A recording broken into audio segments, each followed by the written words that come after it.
we're still here at Brazen Reserve. This is a special, unique, multi-course. It's not entertainment, but it kind of is a little bit, isn't it? Yeah, it's kind of a stage setting, really. I think I learned early on that you're not just cooking in an environment like this. You really have to be able to curate and help people, work their way all the way through the meal. And that could just be general conversation. That could be, talking technique, talking food, or just talking, life in general. So, when you're on this side of things, the entertainment can be there just as much, though, for both sides, and really enjoying all the different groups that come in, how they enjoy your food, and maybe sometimes not, which can be a challenge in this kind of intimate setting. Right. I mean, when you got this fits 14, 12 Yep. total. Yep. Yeah, that's a lot of different palettes. Yeah. And finding something that's going to please absolutely everybody that's going to be a tall order. But tell you what, this ceviche was fantastic. But what's our next course? Yeah, the next course, I want to show you kind of a fun take on a salad. We're going to do almost a warm grilled Caesar salad, where we're going to kind of work with a couple different techniques. So, A warm Caesar salad? yes, you bet. Oh, that sounds interesting. All right, what are you starting off with? All right, so I have a piece of romaine here. What I like to do is pull all the outside leaves off. I'm looking for just the heart of the romaine. Okay. This has been cooked in a water bath with butter and a little bit of liquid koji. And then now what we're going to do is we're going to sear it in the pan just to get some color on both sides. Sure. And then I'll let you know what the next steps are. Okay. And you said giving it a little bit of color. What kind of color are you looking for? The more the caramelization, the better. So you can either use a pan and go for a sear, or even better yet, if you have your grill, say you're grilling steaks, Sure. That night, you could even give it a grill. Yeah. We don't have a grill in here, so I go for a nice pan sear. Okay. Yeah. Because when you said caramelization, I can't imagine there's much sugars happening inside there. Or is it more the butter? A little bit of the butter. Yep, Okay. A little bit of the butter, butter fat that's still in there is what's going to give us a little bit of color.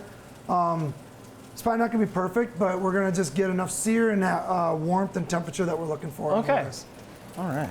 All right, so what we've done here is I have an anchovy sauce, kind of like a Caesar, but we took all the greens from the outside of the romaine and we blanched them. Okay. And we took a little bit of spinach, and then we have anchovies and buttermilk, garlic, almost all the things that would normally go into a Caesar dressing. Sure. But it was another way for us to utilize the entire product. Yeah, a little bit different.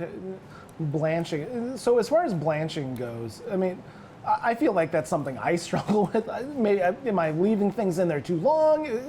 What's a good rule of thumb when you're blanching vegetables? It really depends on what you're blanching, but most often it's just usually 60 to 90 seconds is all you're really looking for on a blanch. Now, if you're blanching like carrots or something much firmer than that, time can go a little bit longer. Are you sitting there with a stopwatch when you're blanching, or are you? Yeah, we'll use our watches on and just use the timers. And we're really making sure that we don't go too far. Oh, wow. All right. So we have our romaine placed right in the center of the plate.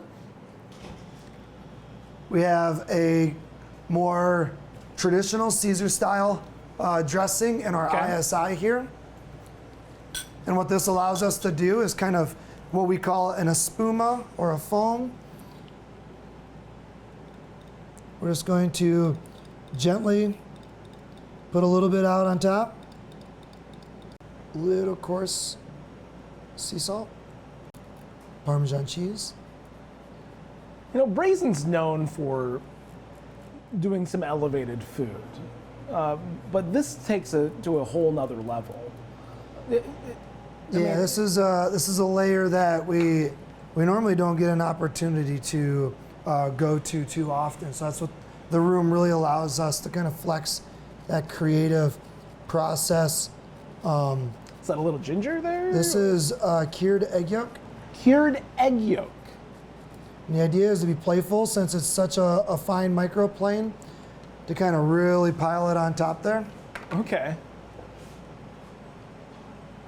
Oh, wow. Romaine Caesar, grilled. Tell me again, what was the egg yolk? This is... So, man, warm lettuce usually can throw people off, and so Yeah. I love, and I think most chefs do, a good challenge. So I remember when I was younger, kind of one of my favorite things that I saw is grilling romaine, and it's probably something I've done a bunch of times throughout my career. Didn't invent it by any means, but I don't know, it's a unique, fun way to try something that you're so accustomed to thinking is cold.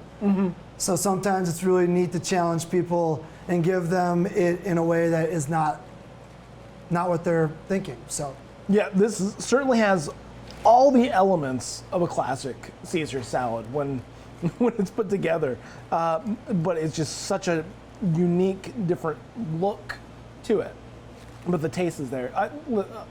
I've grown to understand that anchovies have their place in society. and when they're used properly, Right. Anchovies can be used not in a great way, and that it can be just as offensive as what you remember anchovies being. Right. Surprising, the hot lettuce, hot romaine, it's not hot, but it does have that warmth to it, and it certainly has kept a lot of that crunch. Using the heart of the romaine, I'm sure, really helps with that, keeping that nice, firm, crunchy bite to it. And it's just such a different take on a really classic dish.